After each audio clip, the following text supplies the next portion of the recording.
Thank you very much for this stimulating paper. And I'm delighted now to introduce our second speaker, Zaya. Rustámova is an associate professor of Spanish at the Kennesaw State University as well. Her interdisciplinary research interest encompasses contemporary Spanish Peninsular cultural studies with an emphasis on film and media studies. She specializes in topics related to memory construction and its ideological dimensions, representations of identity, race, ethnicity, and gender in cultural productions of the Spanish-speaking world. Zaya will talk about expressions of no longer others, rendering diversity in series The Other Gaze. The floor is yours. Thank you for the organizing committee. And thank you for everyone for being here today. So this is a new project. It's work in progress. And as Michal said, I am going to be speaking about a TV series that was released on Spanish public television, TVE, yes, in 2018. And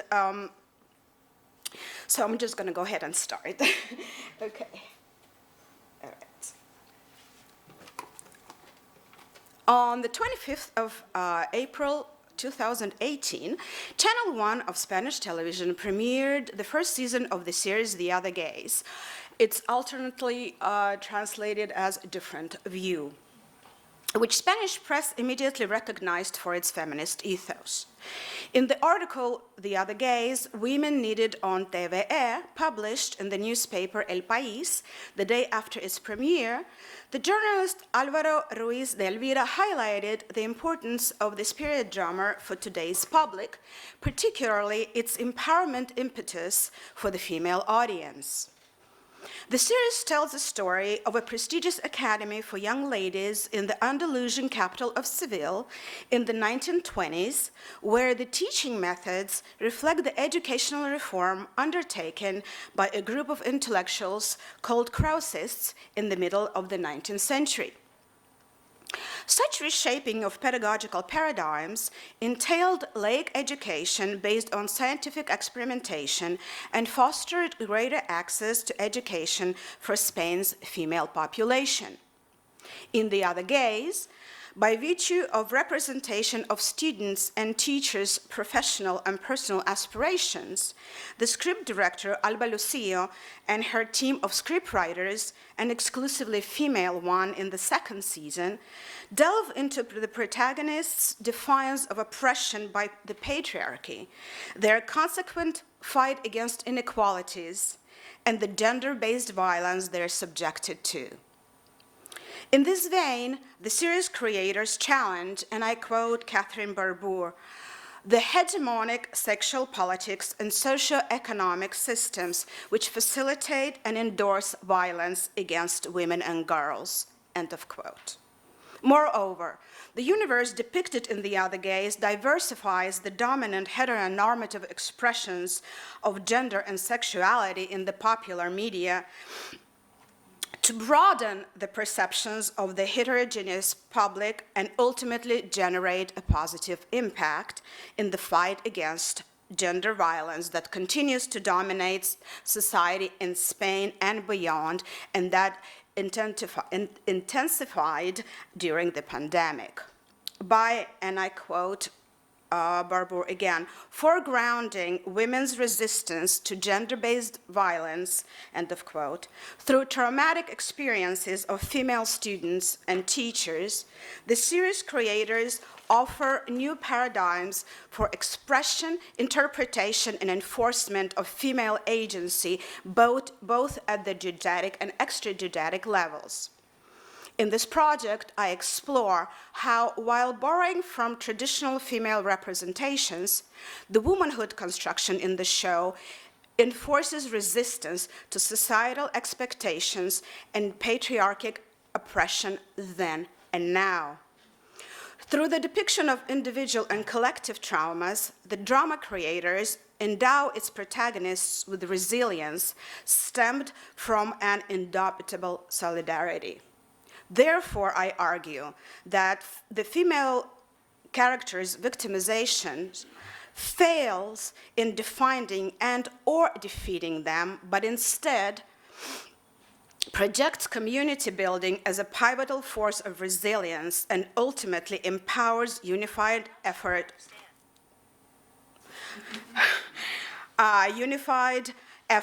towards gender ideology shift. Lastly, even though the pandemic put a halt on the continuation of the series, its production contributed to the evolution of broader inclusivity of perspectives on gender-related violence in Spain's cinematographic and televisual productions.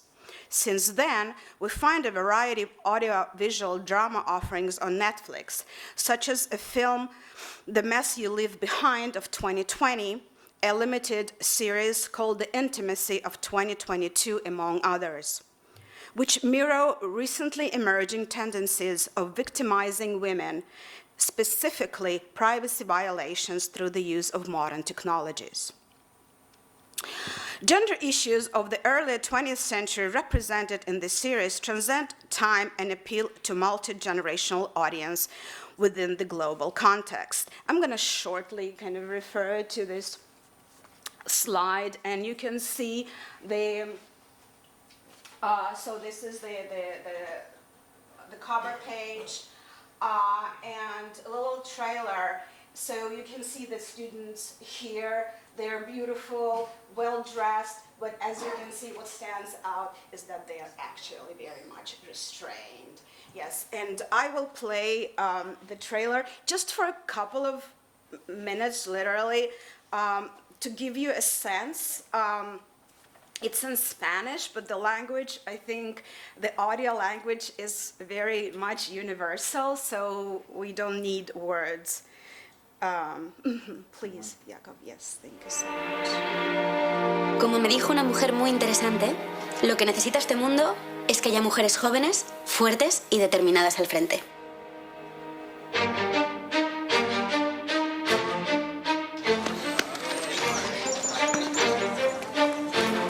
Siempre nos han dicho cómo tenemos que sentirnos, cómo tenemos que comportarnos, pero lo peor de todo es que lo hemos aceptado. Buenos días.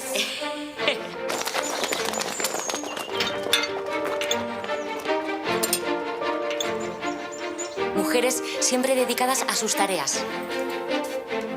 Dime que no se comporta así siempre. Dalmona. Espérate, yo te lo dije como si mi hijo fuera un monstruo. Yo no quería decir eso, pero tú no está pasando una mala racha, eso es todo. Mujeres nunca enfadadas, nunca sobrepasadas. Un trabajo vocacional. Una familia preciosa. Debes de sentirte más afortunada. ¿Y yo de qué tendría que quejarme? Sonreír eternamente, guardar las formas, ser la más guapa, la más feliz. Es una mentira. Estás más preciosa que nunca. Hacía ya tiempo que no me lo decías. No tengo hijos, no tengo nada mío. Y un peso demasiado grande. Me ha costado media vida levantar esta academia. ¿Y por qué me dejó la dirección? Porque no tengo más hijas. Llorad.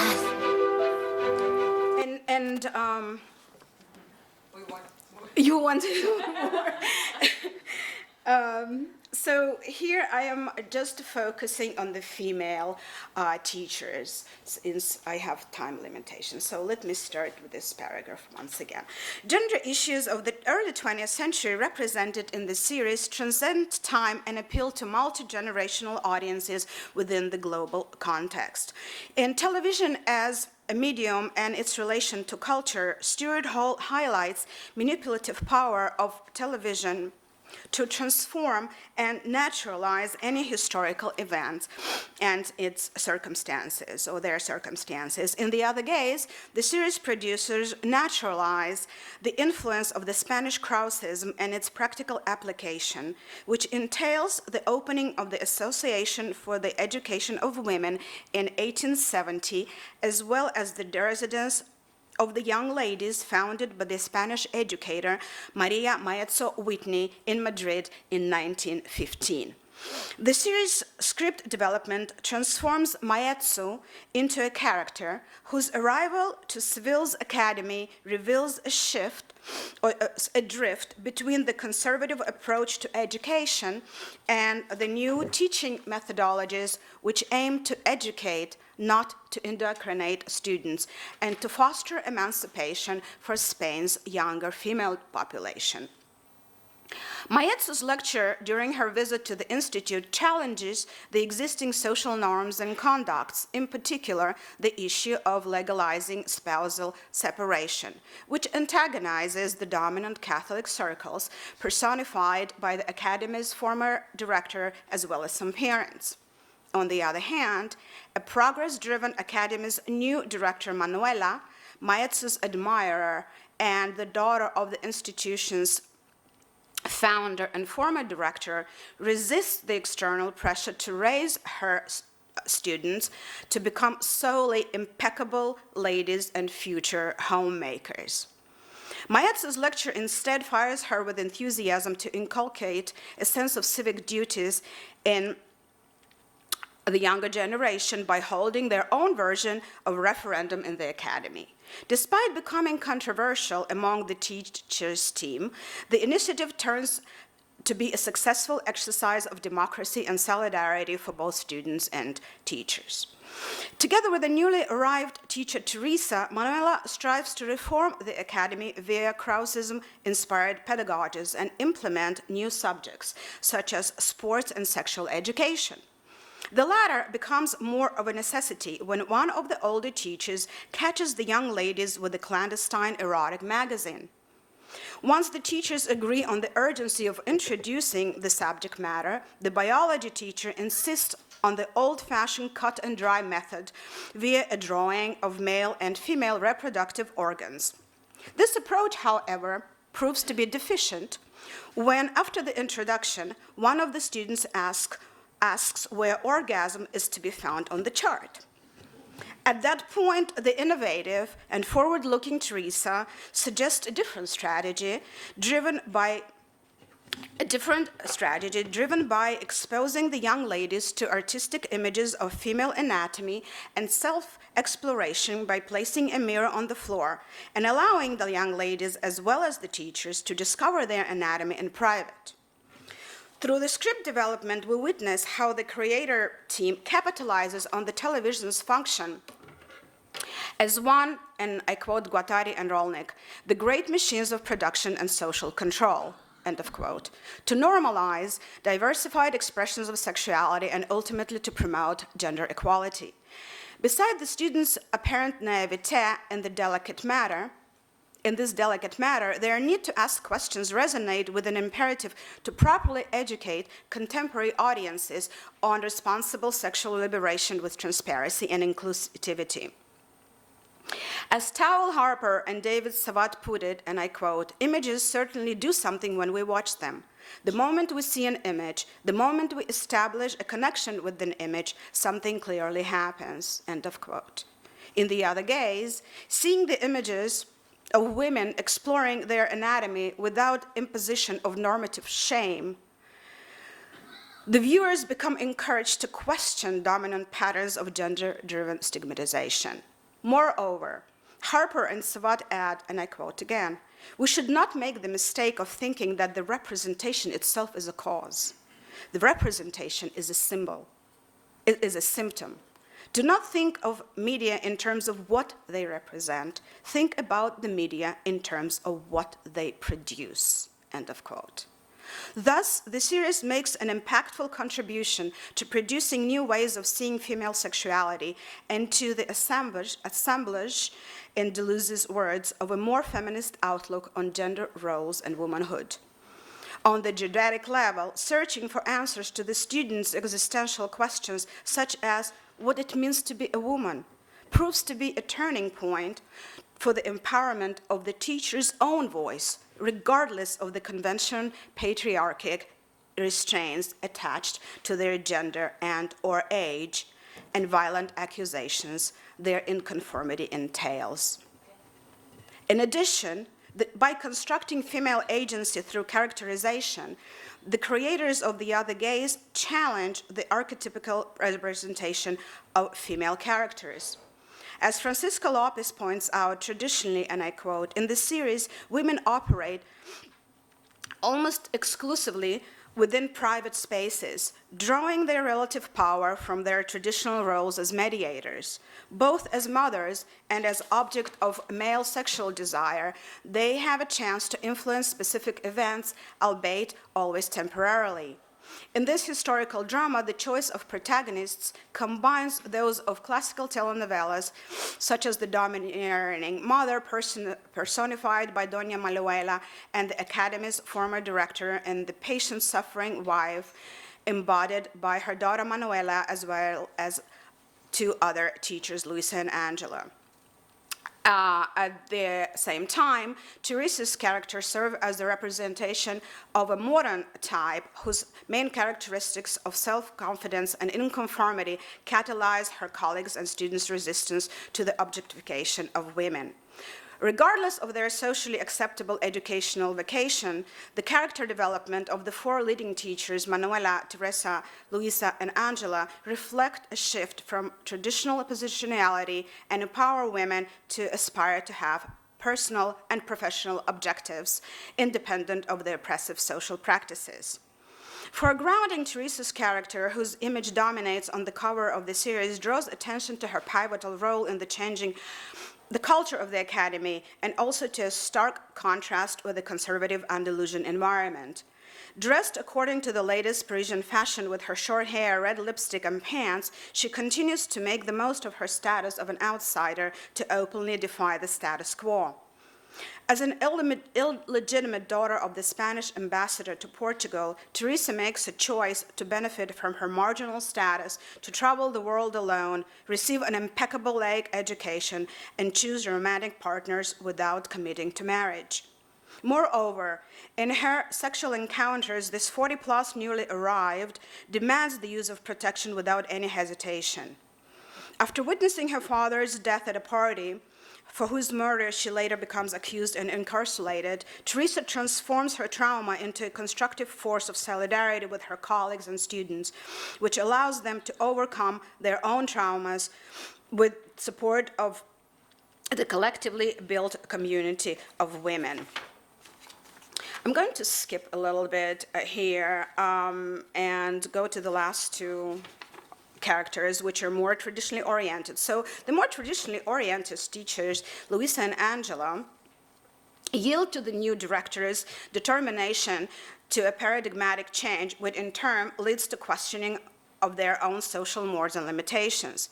A 60-plus-year-old widow, Luisa, is traumatized by her husband's untimely passing and an emotional abuse from her only son. Her trauma provokes melancholy, which Luisa strives to hide from her colleagues and students. However, witnessing traumatic experiences that women in her community face and allowing them to become part of her suffering, Luisa undergoes a healthy process of healing and finds strength to resist her son's aggression and to establish mutually favorable boundaries. Moreover, despite the dominant social norms prohibiting older widows from romance, she accepts courtship of a widowed postmaster and finds happiness unimaginable for most older women in that historical context, and we might argue in this one as well. Such subplot development allows the narrative creators to take a stance against ageism and positively represent aging for mass audiences. Lastly, the construction of homekeeping and general culture teacher, Angela's character, allows the production team to take stand against discriminative practices towards the LGBTQ communities by exposing the suffering due to marginalization. Angela is introduced as a happily married woman and a mother to 5 boys whose world evolves around her family and entails no transgression of social expectations other than her professional trajectory. However, Angela's apparently perfect life becomes disrupted when she meets a female painter, Paula, a single mother of a student in the academy, and the two fall in love. Unable to keep this secret from her husband, David Angela reveals her infidelity to him. In response, David calls her a pervert and leaves, taking away their board, taking away her children. Unable to stay untouched by his wife's suffering, David reunites with her and her family leaves Seville. There is no closure to her trauma, as in a short encounter in the second season, Angela and Paula dream of the world where others like them could live without condemnation and fear. And I conclude very shortly.